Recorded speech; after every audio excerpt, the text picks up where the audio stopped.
اس کو وہ تمام فورمز تک رسائی نہیں ملتی. اس کو تو بہت جلدی اگر وہ جرم کرتا ہے تو وہ اپنے کیفر کردار تک پہنچتا ہے. لیکن ہم دیکھ رہے ہیں کہ یہ تمام یہ جو کیسز چلتے آ رہے ہیں, اس کیسز کے اندر جو دوسری پارٹی ہے وہ کوئی طاقتور پارٹی ہے اور اس کو وہ سزا نہیں ہو رہی. اور جب تک یہ ایک تو صرف سزا بلکہ اس کے ساتھ ساتھ ہمیں اپنے معاشرتی رویے تبدیل کرنے کی ضرورت ہے. یہ سب سے پہلی سطح پہ تو یہ تربیت جو بیٹیوں کو امپاور کیا جا رہا ہے, اس کے ساتھ ساتھ جو ہماری سوسائٹی میں جو باقی لڑکے ہیں ان کو بھی یہ بات سکھانے کی ضرورت ہے کہ عورت کی رسپیکٹ کرنا کیوں ضروری ہے.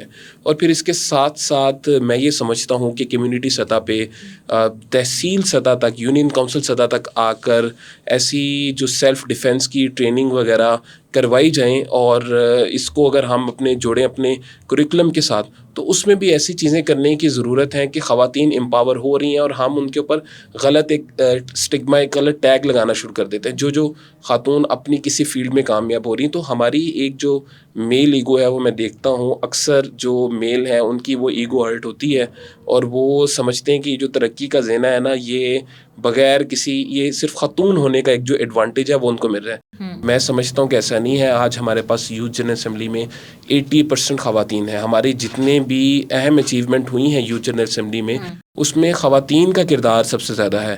آج آپ پولیٹیکل پارٹیز کی پارٹیسپیشن دیکھ لیں.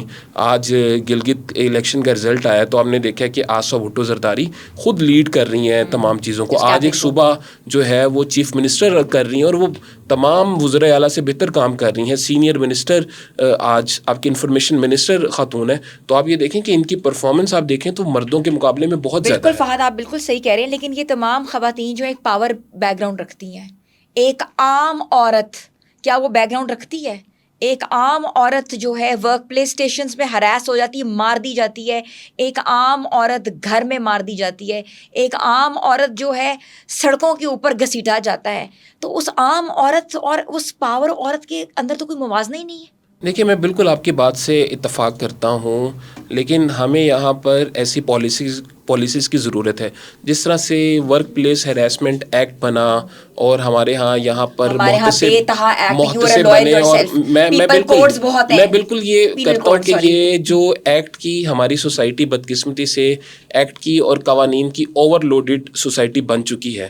لیکن اس پہ جو عمل درآمد ہے جب تک وہ مکمل نہیں ہوگا, جب تک ایسے افراد جو ان تمام چیزوں میں ملوث ہیں ان کو جب تک سخت سے سخت اور کڑی سزائیں نہیں سنائیں گے اور سوسائٹی میں ہم ایک پریسیڈنٹ سیٹ نہیں کریں گے, تو اگلا بندہ جرم کرنے سے پہلے 100 مرتبہ سوچے گا. I want to take an advice from you. کل جو کیس ہوا ہے مہنور ناصر کا کیس ہے, ڈاکٹر مہنور ناصر بلوچستان میں اس کو اس کے اوپر ایسڈ پھینک دیا آن دا ڈیوٹی, اور وہ بھی ایک لڑکا جو تھا وہ ہاسپٹال کا ہی ملازم تھا. تو اس بندے کو مار دیا گیا, پولیس انکاؤنٹر میں مار دیا گیا. کیا مارنا پبلک پنشمنٹ دی گئی؟ فار انسٹنس یہ لوگ کہہ رہے ہیں, گورنمنٹ کہہ رہی ہے ہم نے پبلک پنشمنٹ دی, لیکن کیا وہ پبلک پنشمنٹ تھی یا کیس کے اوپر جو ہے وہ نقاب چڑھا دیا اس لیے کیونکہ کوئی محرکات سامنے نہیں آئے؟ کیوں کیا گیا, کیسے کیا گیا, وجہ کیا تھی, پیچھے کون تھا, کہ ایک لفٹ آپریٹر کی کیسے ضرورت ہوئی کہ ڈاکٹر کے منہ پہ ایسڈ پھینک جائے؟ دیکھیے, میں سمجھتا ہوں کہ اس کی باقاعدہ انکوائری کرنی چاہیے تھی اور اس سے سوالات پوچھنے چاہیے تھے. وہ کرنے کے بعد جو سزا ہونی چاہیے تھی وہ قانونی سزا ہی ہونی چاہیے تھی. آپ کو ایسا پریسیڈنٹ سیٹ کرنا پڑے گا کہ ایسے جو لوگ ہیں ان کو آپ چوکوں میں لٹکائیں اور ان کو کیفر کردار بنائیں اور آپ ان کو ایک عبرت کا نشان بنائیں. لیکن جس طریقے سے بغیر ایک انویسٹیگیشن کیے ہوئے, اور یہ جو ہے نا یہ عدالتی نظام کی بھی کمزوری ہے. ایک ہمارا اسکول آف تھاٹ ہے وہ بالکل ٹھیک کہہ رہا ہے کہ چونکہ عدالتی جو نظام انصاف ہے اس کے اندر بہت زیادہ کمیاں ہیں, اس وجہ سے یہ جو کیا ہے وہ بالکل ٹھیک کیا ہے. لیکن میں بطور وکیل یہ سمجھتا ہوں کہ باقاعدہ طور پہ اس کو انویسٹیگیٹ کرنا چاہیے تھا, دیکھنا چاہیے تھا کہ کیا نفسیاتی مسائل ہیں, اس کے پیچھے کوئی اور شخص ہے, اس کے پیچھے کوئی ایک ایسے لوگ تو نہیں متحرک کہ جو آگے کی اس کی ایک مثال بنانا چاہتے ہیں, اور اگر اس کے پیچھے کوئی طاقتور شخص ہے تو اس کو سامنے آنا چاہیے. ایک تو وہ ہے جس نے تیزاب پھینکا, اس کے پیچھے کتنے لوگ ہیں, ہمیں ان محرکات کو جاننا چاہیے تھا, اور اس کے بعد یہ عدالت کے ذریعے, یہ قانون کے ذریعے قانون حرکت میں آتا, اور اس کے بعد یہ ایک ایگزامپل بنتی ہماری سوسائٹی. بالکل آپ صحیح کہہ رہے ہیں. دوسرا case power versus celebrity life, آپ کو پتہ ہے انٹرٹینمنٹ انڈسٹری, ثاقب چدر اور Momina Iqbal case, harassments on social media, pictures viral کرنے کی دھمکیاں, ویڈیو وائرل کرنے کی دھمکیاں, اور اس کے بعد پیکا ایکٹ لگ گیا, وہاں سے ایکٹ ڈفرینٹ آپس میں جو لڑائی چل رہی ہے. کیا یوتھ کے اوپر ہم لوگ امپریشن ڈال رہے ہیں. ایک تو آپس کا تعلقات وچ کانٹ بی لیگلائزڈ, کیا یوتھ سمجھ رہی ہے. اس کے بعد اس تعلقات کی بنا کے اوپر ہراسمنٹس, اس تعلقات کی بنا پر آپ نے ایک طرف پاور ہے آپ کی اور ایک طرف عورت ہے. اچھا, میں اس کو نا دو طریقوں سے دیکھتا ہوں. پہلی یہ چیز کہ ہم نے ہمیشہ سے ایک نان ایشو کو ایک ایشو بنا دیا ہے. جس طرح بھی ہم نے یہ بات کی, یہ جو ایسڈ والا واقعہ ہوا ہے یہ بہت ضروری ہے, اسے سوشل میڈیا پہ جین زی ڈسکس کر رہی ہے, لیکن یہ ایک ایسا معاملہ ہے کہ جو دو لوگوں کا ایک آپسی تعلق ہے اس کو ایک نیشنل ایشو بنا دیا. اور یہ جو جن ایم پی کا آپ ذکر کر رہے ہیں, میں نے ان کی بہت سی پرانی ویڈیوز دیکھیں, تو میں تو یہ سمجھتا ہوں کہ ہمارے اداروں کی ناکامی ہے کہ جب یہ الیکشن لڑ رہے تھے یا جب یہ اسمبلی میں پہنچ رہے تھے, ان کا بیک گراؤنڈ چیک ہونا چاہیے تھا. صرف اس کیس کی بات نہیں کر رہا, جو باقی ان کے اوپر ایلیگیشنز ہیں, جو ویڈیوز آ رہی ہیں, میں نے وہ ساری میرے سامنے سے گزری ہیں. تو یہ ہمارے اداروں کا فیلئر ہے کہ ہم ایسا چیک نہیں کر پائے کہ جس کے بعد ایک شخص کو اتنا طاقتور بنا دیا, اتنا امپاور بنا دیا, اور دوسری سطح پہ ایک ذاتی اور ایک آپس کا معاملہ ہے. اور اس پہ جس طرح سے میں دیکھ رہا ہوں کہ دونوں پارٹیز کی طرف سے آ کے, چاہے وہ میڈیا کے لوگ ہوں, چاہے وہ سوشل میڈیا پہ تبصرات کرنے والی, تو میں یہ سمجھتا ہوں یہ بالکل آپس کا معاملہ تھا اور اس کو یہ سوشل میڈیا پہ آنے کا بالکل نہیں تھا. اور اس میں جو این سی سی اے آئی یا پولیس جو انوالو تھی یا عدالتیں, یہ اس حد تک رہنا چاہیے تھا. وکلا آ رہے ہیں ایک دوسرے کے, وہ اسٹیٹمنٹ دے رہے ہیں, اور شادی بیاہ میں آ کے نازیبا اشارے کیے جا رہے ہیں. تو میں یہ سمجھتا ہوں, اور دیکھیں دو لوگوں کا مسئلہ ہے لیکن اس کے اوپر پوری عوام اپنا ٹائم ضائع کر رہی ہے. یہ کیوں ہو رہا ہے؟ کیونکہ ہم نے ان کو متبادل کوئی ایسی تفریح دی نہیں ہے کہ جب کوئی ایسا ایشو آتا ہے, ہمارے ہاں کوئی ایک ایسا ویلاگر ہو یا ٹک ٹاکر ہو, وہ آ کے اپنی سٹوری بتاتا ہے. تو مجھے تو سم ٹائم یہ لگ رہا ہوتا ہے پاکستانی سوسائٹی کے اندر کہ یہاں پہ ایک ایسا شخص جس کے کردار کو کسی طرح جسٹیفائی نہیں کیا جا رہا, وہ بھی کل کو آ کے اپنی سٹوری بتائے گا تو ہم اس کو بھی کہیں گے نہیں اس کا پرسپیکٹیو ٹھیک ہے, یہ بالکل جی ایک درست بات کہہ رہے ہیں. ہمارے ہاں ابھی آپ کو پتہ ہے کہ ریسنٹلی کل ایک اسٹیٹمنٹ آئی ہے, فلک شبیر صاحب بہت فیمس سنگر ہیں, ان کی طرف سے آئی. انہوں نے مریم نواز صاحبہ کو ڈائریکٹ انہوں نے ٹویٹ بھی کی اور کہا ہے کہ آپ پلیز دیکھا کریں کہ خواتین جو ہے کپڑے کیسے پہنتی ہیں اور مارکیٹس میں کیسے نکلتی کپڑے پہن کر. تو آپ کو لگتا ہے یہ اسٹیٹمنٹ ایک سیلیبریٹی کی طرف سے, جس کی بیوی بھی سیلیبریٹی رہی ہوئی ہے, اس نے بھی اپنے زمانے میں بہت کچھ پہنا ہوا ہے, اور آج وہ پورے معاشرے کو ایک طریقے سے جو ہے وہ اس کو اشارہ کر رہا ہے, یہ معاشرے کو کٹہرے میں لے کر آ رہا ہے. بس میں یہ سمجھتا ہوں کہ ہماری یہ جو فلم انڈسٹری کے لوگ ہیں, یہ پتہ نہیں کیوں اس طرح کی ایسی مذہبی اسٹیٹمنٹ دیتے ہیں کہ جس کے اوپر وہ خود عمل نہیں کر سکتے. تو یہ بالکل ایک ویگ سی انہوں نے اسٹیٹمنٹ دی ہے, اور یہ اسٹیٹمنٹ دینے سے پہلے میں یہ سمجھتا ہوں ذاتی طور پہ اگر وہ شوبز انڈسٹری چھوڑتے, اور وہ اگر اس وجہ سے چھوڑتے, تو شوبز انڈسٹری میں رہتے ہوئے یہ تمام چیزیں ان سے تو وہ خود گزر رہے ہوتے ہیں.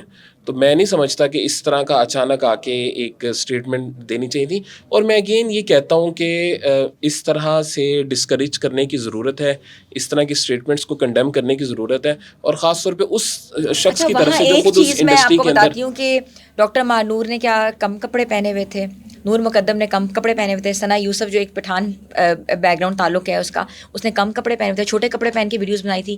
تو کپڑے, ہماری سوچ کپڑوں پہ کیوں چلی جاتی ہے؟ کیا کپڑے ہی ایک ٹارگٹ ہوتا ہے خاتون کو کریکٹر اسیسینیشن کرنے کے لیے؟ دیکھیں میں نے تو اس سوسائٹی کے اندر, اور میں نے جتنا کام کیا اس سارے سیکٹر کے اندر, میں نے تو یہ خاص طور پہ دیکھا ہے کہ ان تمام چیزوں کا کپڑوں کے ساتھ کوئی تعلق نہیں, یہ ایک صرف نظر کا پردہ ہونا چاہیے.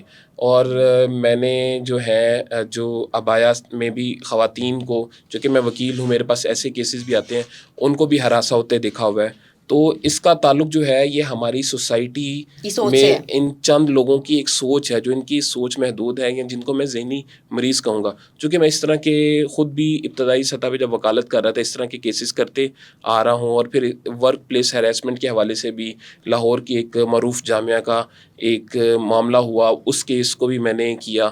تو میں نے اس میں بھی یہ چیزیں سامنے دیکھیں کہ وہاں پہ بھی ٹارگٹ کس بنیاد پہ کیا جا رہا ہے کہ جی آپ پہلے کیوں نہیں بولیں. تو میں یہ سمجھتا ہوں کہ جب بھی بولیں, چاہے اس واقعے کے دن ہی بولیں, چاہے اس واقعے کے سال کے بعد بولیں, تو یہ ہمیں, ہماری جو خواتین ہیں, ہماری جو بہنیں اور بیٹیاں ہیں, ان کو تھوڑا سا ہمت کرنا ہوگی, ان کو ووکل ہونا پڑے گا ان تمام چیزوں کے اندر. یوتھ پوری دنیا میں دیکھا ہے کہ بڑے بڑی حکومتوں کا پانسا پلٹ دیتی ہے. اتنی اسٹرانگ اسٹریٹا ہے. بنگلہ دیش کا ہمارے سامنے ہے جو حال ہوا اس وقت. آپ کو پتہ ہے کہ انڈیا میں کاکروچ پارٹی کے اندر یوتھ کتنی سرگرم ہوئی ہوئی ہے, کیسے کیسے وہ پلے کارڈز لے کے نکلی ہوئی ہے. پاکستان کی یوتھ کیوں چپ ہے؟ کیا وجہ یوتھ چپ ہے؟ نہ ان کے پاس نوکریاں ہیں, نہ وہ ڈگریاں لے کے ہاتھ میں بیٹھے ہوئے ہیں اور خاموش تماشائی بنے ہوئے ہیں. وہ کر رہے ہیں, پریشان وہ ہیں, پھر وہ اینڈ ہوتا ہے ان کا ٹک ٹاکوں پہ, سوشل میڈیا کے اوپر بیٹھ جاتے ہیں, ٹک ٹاکس لائیو پہ بیٹھے ہوتے ہیں. کیا ہوگا ہماری یوتھ کا؟ دیکھیں اس میں میرا ایک دوسرا پرسپیکٹیو ہے. میں نے چونکہ یوتھ کے ساتھ کام کیا ہے گزشتہ 11 سال میں, اور میرے پاس اگر ایک کوہورٹ آئے گا نا 500 لوگوں کا, اس 500 میں سے شروع میں سب 500 کہیں گے کہ جی ہم کام کرنا چاہتے ہیں, مگر اس کی تعداد پھر 100 رہتی ہے اور پھر الٹیمیٹ یہ 10 کی تعداد رہ جاتی ہے. تو میں یہ سمجھتا ہوں کہ یوتھ کو جس طرح سے ابھی اپرچونیٹیز ملی, ہماری پچھلی جنریشن کے پاس یہ اپرچونیٹیز نہیں تھیں. جس طرح سے یہاں سے اگر کوئی بزنس کا اسٹوڈنٹ ہے وہ M7 یونیورسٹیز کا ایک سرٹیفکیشن کرنا چاہتا ہے, اس کو فری میں ملتی ہے. گورنمنٹ کی بھی بہت سی گلوبل سرٹیفکیشن ہے, اسی طرح سے IVY کالجز کی آپ کو سرٹیفکیشنز ملتی ہیں. تو ینگسٹرز کی آپ وہ تعداد دیکھیں جو کتنی کم ہے, اس میں محنت کرنا جانتی ہے. میں یہ سمجھتا ہوں کہ اگر ہم تمام انڈیکس کی بات کریں, یوتھ انڈیکس, اس میں پاکستان کا 182 میں سے 162واں نمبر ہے جو common wealth youth index report ہے 2023 کی. لیکن میں نے دنیا کی تمام یوتھ کو دیکھا کہ ابتدائی سطح پر 1-2 سال تو مشکلات آتی ہیں, لیکن الٹیمیٹ وہ اس مشکل میں سے نکل جاتا ہے. لیکن ہمارے ینگسٹرز کا ایک یہ بھی مسئلہ ہے. میں آپ کو اس میں ایک دلچسپ واقعہ بتاتا ہوں کہ میری ملاقات ہوئی میٹریکولیشن کے اور انٹرمیڈیٹ کے جو پوزیشن ہولڈر بچے تھے, جن کو ایک ٹائم پہ وزیر اعلیٰ شہباز شریف تھے, ان کو بیرون ملک وزٹ بھی کروائے گئے, مطالعاتی دورہ کروایا گیا اس طرح. اور میں نے جب ان سے پوچھا کہ اب آپ کیا, تو ان کے جو گلے تھے وہ ختم نہیں ہو رہے تھے.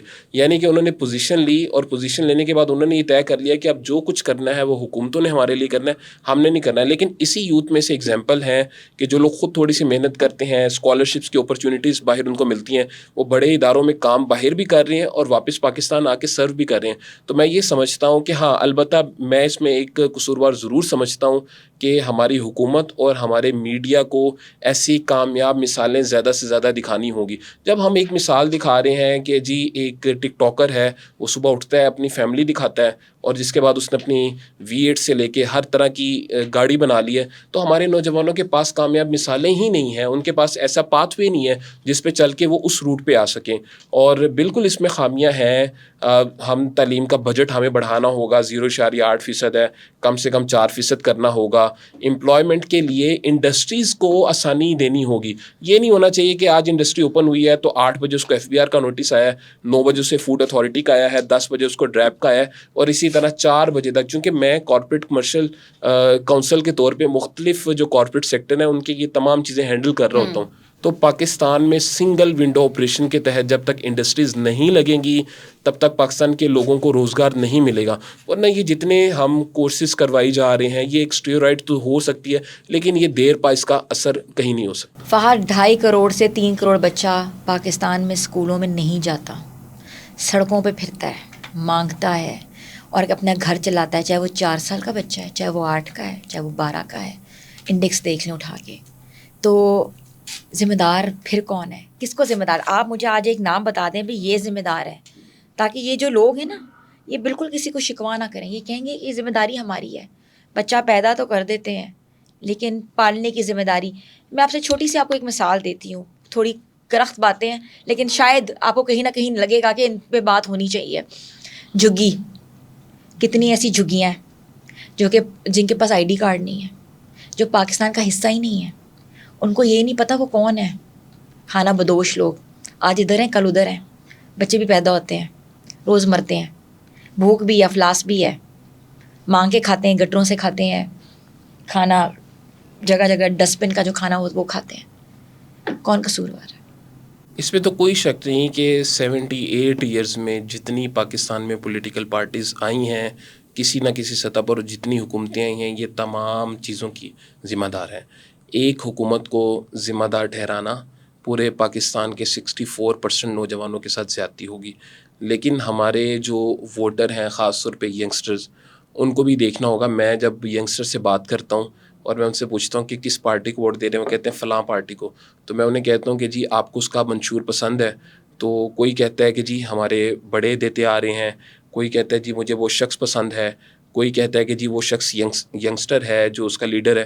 تو ان تمام چیزوں کی بنیاد پہ تو ووٹ دیتے ہیں. لیکن میں نے کبھی آج تک, مجھے اگر کوئی بتا سکتا ہے تو چیلنج کرے آپ کی اس پوڈ کاسٹ کے ذریعے, میں نے جتنے بھی دیکھے ہیں پارلیمنٹیرینس کے ساتھ کام کیا ہے, ان تک میں نے بہت کم تعداد دیکھی ہے کہ جی اسکول کی اپ گریڈیشن کر دی جائے, یہ کتابیں بچوں کو لے کے جائے. اپنے ذاتی مسائل جس میں تھانے کا مسئلہ, جس میں کوشش ہوتی ہے زمین کہ کا مسئلہ, اگر زمین کا مسئلہ, اور اگر بچہ میرٹ پہ نہیں آ رہا اس کو پھر بھی نوکری پہ رکھا جائے, تو یہ تمام چیزیں کس کی طرف سے ہیں؟ اور حکومتیں, سیاسی جماعتیں قصوروار ہیں, لیکن ان کو لانے والے کون ہیں؟ تو ہمیں اپنے گریبان میں جھانکنا ہوگا. اور میں یہ سمجھتا ہوں کہ تعلیم, صحت, انصاف یہ پاکستان کا مسئلہ نہیں ہے. پاکستان کا مسئلہ ہے آنرشپ کا. جو آپ اپنے گھر کو گھر سمجھتے ہیں, پاکستان کو اپنا گھر سمجھیں گے نا تو پھر مسائل حل ہوں گے. بالکل آپ نے اسکولس کی بات کے اوپر بالکل آپ اس بات سے متفق ہیں.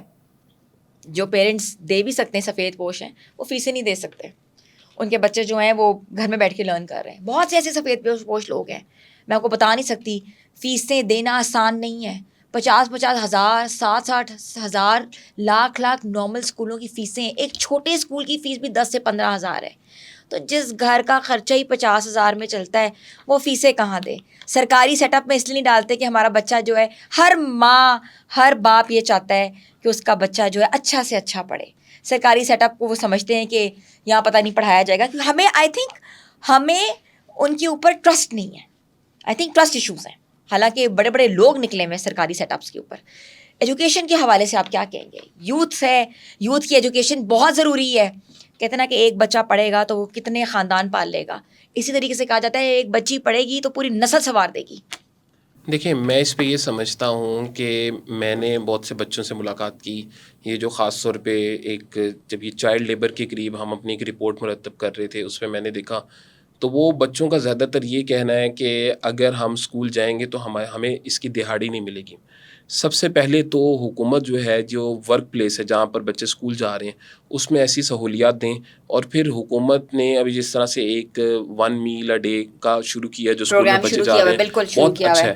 لیکن اس کے ساتھ ساتھ یہ جو 2.5 کروڑ بچہ یونیسیف کی رپورٹ کے مطابق اسکول سے باہر ہے, وہ کہ ہم نے تعلیمی ایمرجنسی لگائی ہے, سب ہم اقدامات کر رہے ہیں, یہ تب اسکول میں جائے گا کہ وہ جو بچہ لیبر کرنے جا رہا ہے نا, اس کے ایک وظیفہ دیا جائے کہ آپ کام پہ نہ جائیں اور حکومت دیں. اور اس میں دیکھیں حکومتیں سپورٹ کر رہی ہیں. حکومت کہاں سے دے؟ حکومت دیکھیں بے نظیر, حکومت تو خود بیچاری غریب ہے. حکومت نے بے نظیر انکم سپورٹ کے ذریعے دینا شروع کیا. لیکن ہم نے کیا دیکھا کہ جو افسران تھے, جو 17 سے لے کے 20ویں گریڈ تک کے افسران تھے, بے نظیر انکم سپورٹ سے وہ بھی مستفید ہو رہے تھے.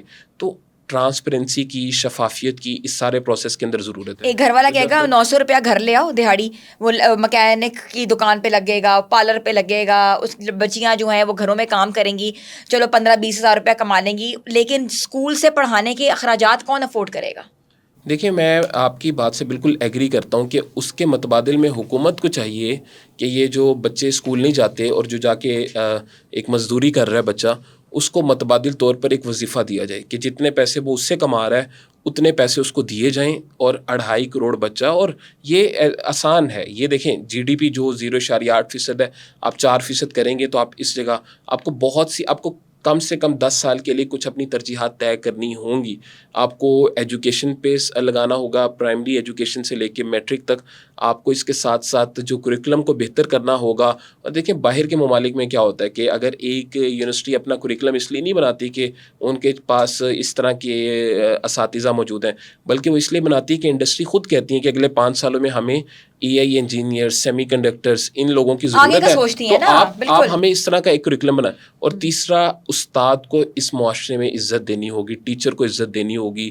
ٹیچر کی جو تنخواہیں ہیں بہت کم ہیں, اور پرائیویٹ اسکولز والے تو بہت زیادہ ظلم کر رہے ہوتے ہیں ٹیچر کے اوپر. ایک چیز میں ادھر نشاندہی آپ کرنا چاہوں گی, آپ سے پوچھنا چاہوں گی, آپ سرکار میں بھی ہیں, آپ نے دنیا گھومی بھی, آپ ایک پورا یوتھ کا ایک پورا بیج ہیڈ کرتے ہیں.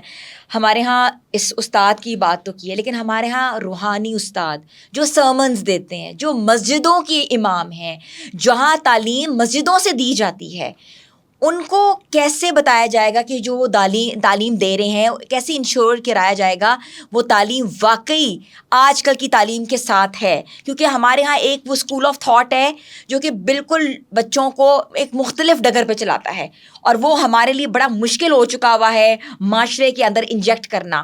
وہ یوتھ کچھ اور ہے اور جو یوتھ ہم چاہ رہے ہیں وہ کچھ اور ہے.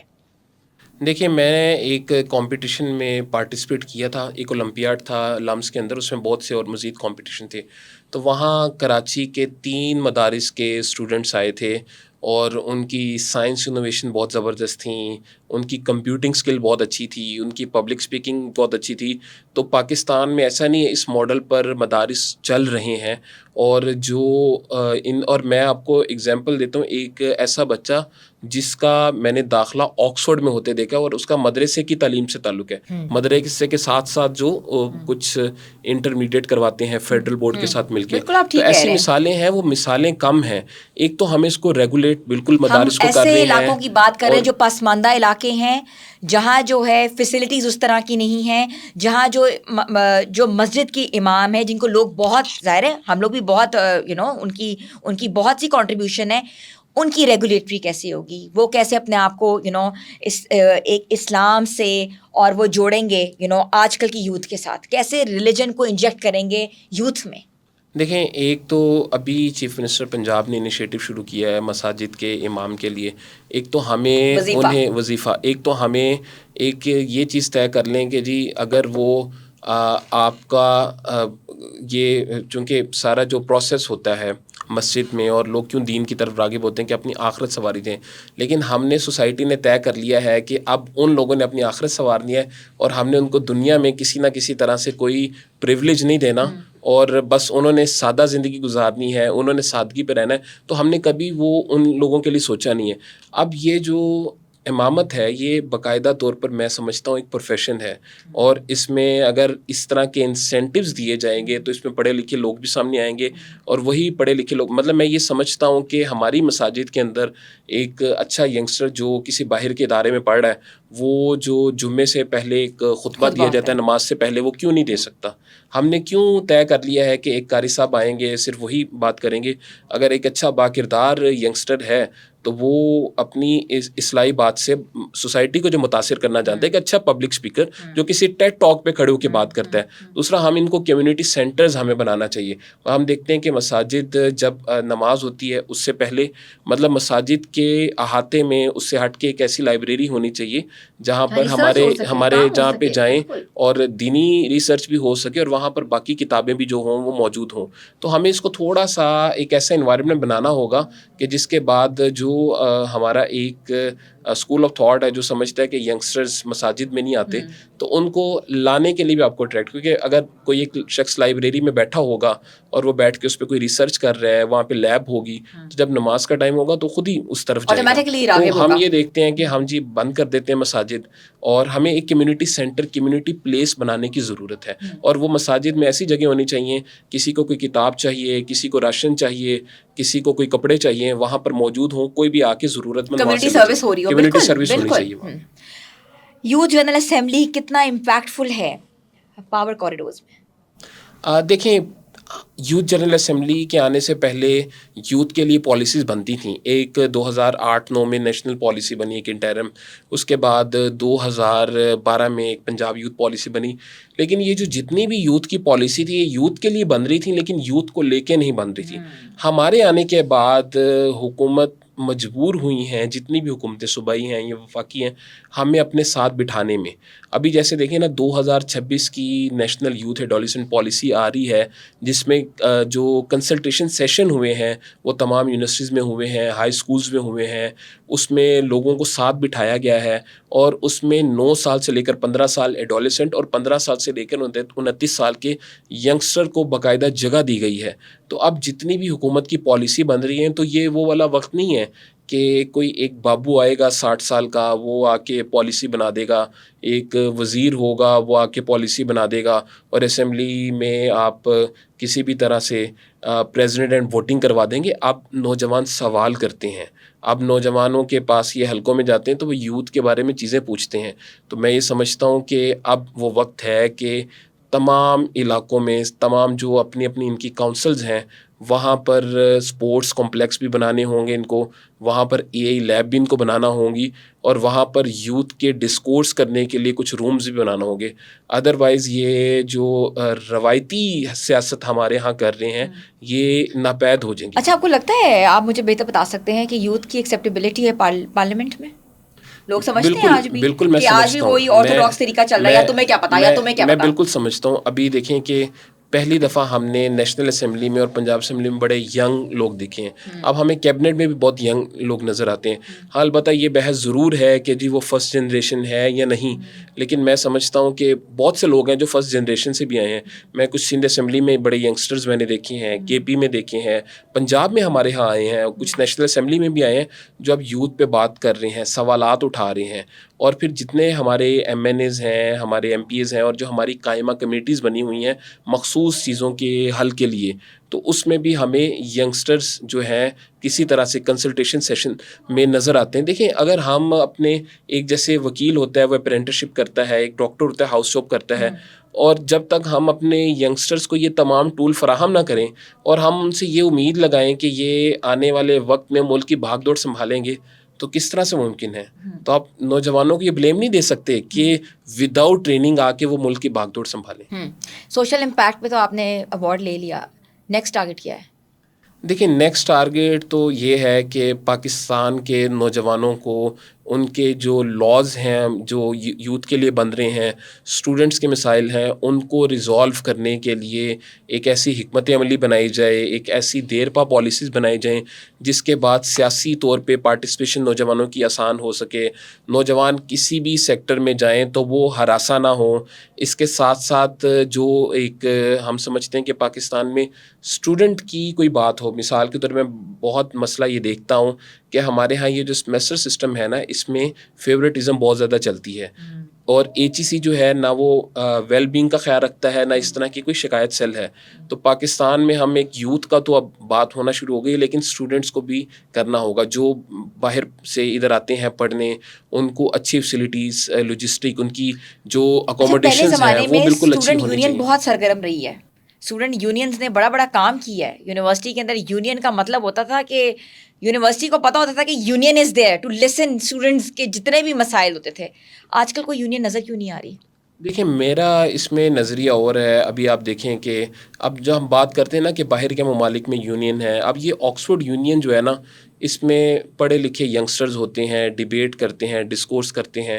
اسی طرح سے جو امریکی یونیورسٹیز ہیں اس میں بھی ہم دیکھ لیں, لیکن ہمارے ہاں ڈے 1 سے جو یونین ہے نا اس کے اسٹرکچر کو بہت زیادہ خراب کیا گیا ہے. ہمارا ہر سیاسی جماعت نے اپنا ینگسٹرز کو, کیونکہ ینگسٹرز ہوتے ہیں وہ جب اسٹوڈنٹ ہوتے ہیں تو ان کے پاس کوئی کام نہیں ہوتا, تو ان کو اپنی مرضی سے مولڈ کر لیتے ہیں. یوتھ ونگز بناتے ہیں, سیاسی جماعتیں ان کو یوتھ ونگ بناتی ہیں, اسٹوڈنٹ ونگ بناتی ہیں, ان سے کرسیاں لگواتی ہیں, ان سے روڈز بند کرواتی ہیں. تو ہماری سیاسی جماعتیں استعمال کر رہی ہیں. میں سمجھتا ہوں کہ پاکستان میں بھی لمس کا ماڈل ہے, بہت اچھا ہے کہ آپ کا ایک ریکوائرمنٹ آپ کی CGPA کی ہونی چاہیے, آپ کی کیمپس میں اٹینڈنس پوری ہے. یہ جو آپ جس اسٹوڈنٹ ونگ کی بات کر رہے ہیں, جو اسٹوڈنٹ یونین کی آپ بات کر رہے ہیں, یہ تو وہ ہوتا تھا کہ ایک فلاں رائٹ ونگ کی جماعت کا بندہ یونیورسٹی سے گریجویٹ ہو جاتا تھا, گریجویٹ ہونے کے بعد وہ دوبارہ ایڈمیشن لے لیتا تھا, 6 ماسٹرز کرتا تھا, اس یونیورسٹی کا صدر بنتا تھا. تو میں یہ سمجھتا ہوں کہ ایسی اسٹوڈنٹ یونین ہونے سے بہتر ہے کہ یونین نہ ہو. اسٹوڈنٹ یونین کا مقصد کیا ہے کہ ڈیبیٹنگ ہونی چاہیے, وہاں پہ کوئی تھیٹر ایکٹیویٹیز ہونی چاہیے, اسٹوڈنٹس کے حقوق پہ بات ہونی چاہیے. یہاں پر سیاست ہو رہی تھی اور ایک دوسرے کے اوپر فائرنگ کی جاتی تھی, اور متعدد ینگسٹرز ہیں جو وقت سے پہلے ہی مطلب اگلی طرف چل پڑے.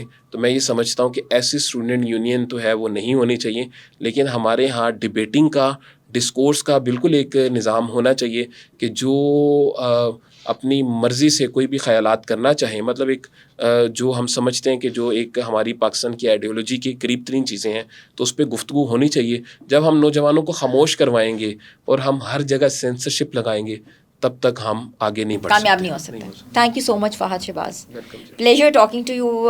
آئی تھاٹ کہ میں نے آج آپ سے بہت سوال پوچھے جو کہ واقعی بینگ اے یوتھ, میرے اب پتہ نہیں میں یوتھ ہوں یا نہیں ہوں, یہ تو آپ بتا سکتے ہیں, لیکن آئی وانٹڈ ٹو نو کہ کیا ہونا چاہیے. And I think you give it on a right track. اور ہمارے ساتھ موجود ہے Fahad Shahbaz, Heartiest congratulations on Forbes 30. He got an award on social impact. And then Diana Award, Pakistan کے یوتھ ایمبیسڈر ہیں. آئی ہوپ تمام جو یوتھ سن رہی ہے وہ اپنے پرابلمز ان تک پہنچا سکتی ہے اور وہ ایڈریس کر سکتے ہیں, because is a part of the youth general assembly. ملیں گے اگلے پوڈ کاسٹ میں. اپنی ہوسٹ کو اجازت دیں. اللہ حافظ.